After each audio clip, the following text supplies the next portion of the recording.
गांव सूर्यपुर में रात के 12 बजे एक पुराना मंदिर था, जहां हर आधी रात को बिना पुजारी के घंटा बजता था। लोग कहते थे, वो भगवान नहीं, समय खुद घंटा बजाता है। पर किसी ने अब तक उस रहस्य को समझा नहीं था। विवेक, 16 साल का एक जिज्ञासु लड़का, हर रात उस आवाज को सुनता था। एक दिन उसने हिम्मत की और तय किया कि आज वो मंदिर में जाकर देखेगा कि घंटा बजाने वाला कौन है। रात गहरी थी, चांद बादलों में छिपा हुआ था। विवेक ने टॉर्च लेकर मंदिर के दरवाजे खोले। अंदर अंधेरा था, पर हवा में कुछ गूंज रही थी। समय कभी रुकता नहीं, पर कभी कभी वो लौट भी आता है। अचानक घंटा खुद बज उठा। विवेक डर गया, पर भागा नहीं। दीवार पर एक चमकदार दरार दिखी, जैसे हवा में कोई द्वार खुल रहा हो। उसने झांका और देखा, मंदिर का वही आंगन, लेकिन उसमें लोग पुराने जमाने के कपड़ों में घूम रहे थे। वो चौंका, ये तो जैसे 100 साल पुराना गांव है। घंटे की गूंज से धरती हिली और वो दरार उसे अंदर खींचने लगी। वो चिल्लाया, कोई है? पर अब बहुत देर हो चुकी थी। विवेक समय के उस द्वार में समा चुका था। जब विवेक ने आंखें खोली तो सामने वही गांव था, पर न बिजली न गाड़ियां, सब जैसे एक 100 साल पहले का संसार। लोग बैलगाड़ी चला रहे थे और बच्चे मिट्टी में खेल रहे थे। वो बोला, मैं कहां हूं? पास खड़ा एक बूढ़ा बोला, सूर्यपुर में बेटा। और तू कौन? विवेक के मुंह से कुछ न निकला। वो मंदिर की ओर दौड़ा, पर वहां दरवाजा बंद था और दीवार पर कोई दरार नहीं थी। मुझे वापस जाना होगा, उसने सोचा।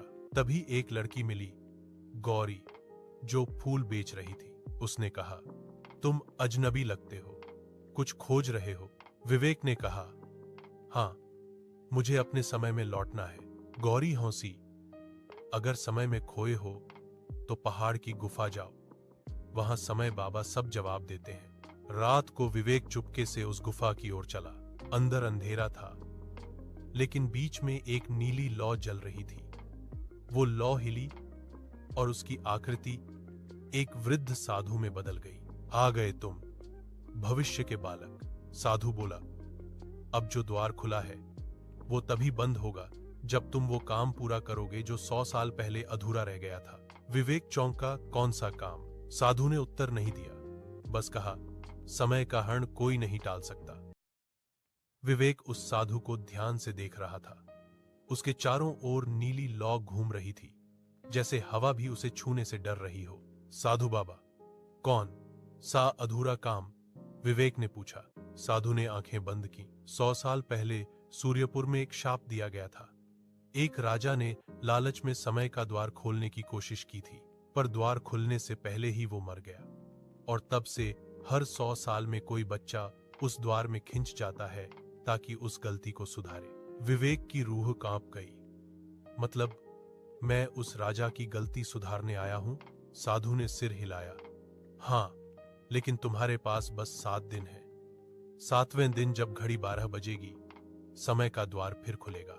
या तो तुम लौटोगे या हमेशा के लिए यहीं रह जाओगे। विवेक ने गहरी सांस ली।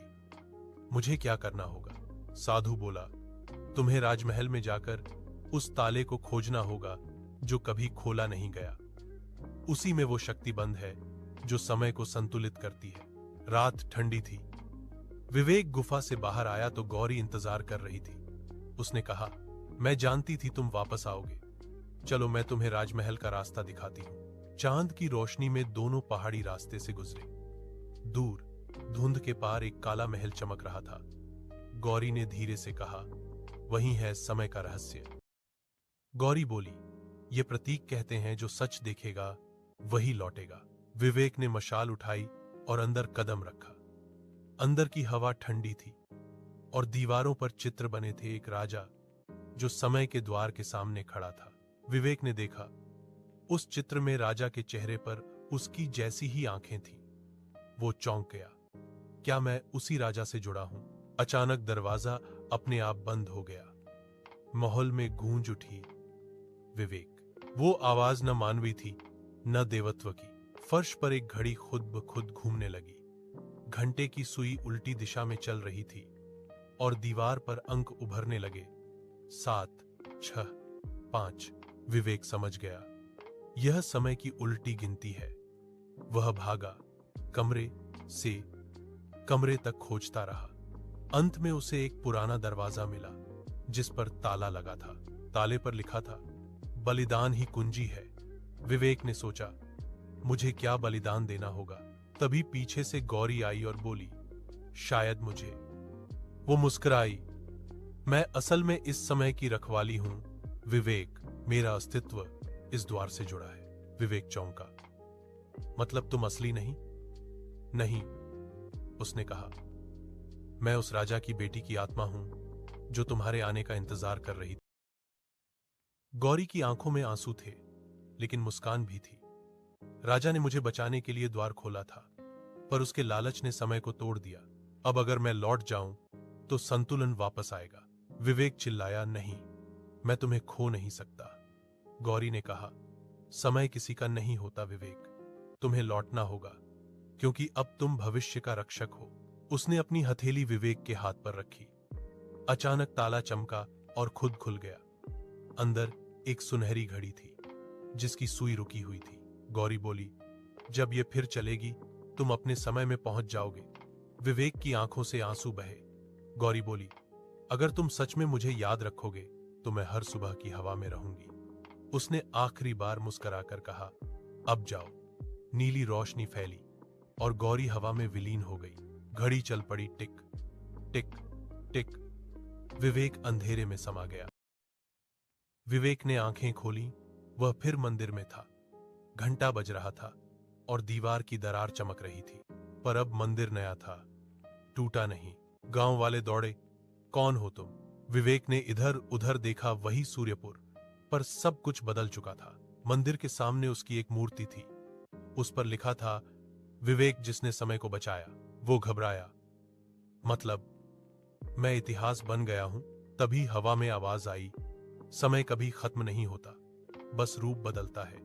वो गौरी की आवाज थी। विवेक मुस्कुराया, आंखें बंद की और कहा, धन्यवाद समय। सालों बाद सूर्यपुर एक आधुनिक शहर बन चुका था। एक स्कूल की पुरानी दीवार में किसी ने एक पत्थर तोड़ा और उसके पीछे से वही पुरानी घड़ी मिली जो अब भी टिक टिक कर रही थी। छात्रों ने उसे स्कूल के म्यूजियम में रख दिया। रात को चौकीदार ने सुना, समय का द्वार फिर खुलेगा। अगले दिन अखबार की सुर्खी थी, एक छात्र मंदिर के पास से गायब, सिर्फ घड़ी मिली और मंदिर में फिर से घंटा बज उठा। कहानी वहीं से फिर शुरू हो गई जहां विवेक ने उसे छोड़ा था। सीख, समय को कोई नहीं रोक सकता, जो उसे समझ लेता है वही इतिहास बन जाता है।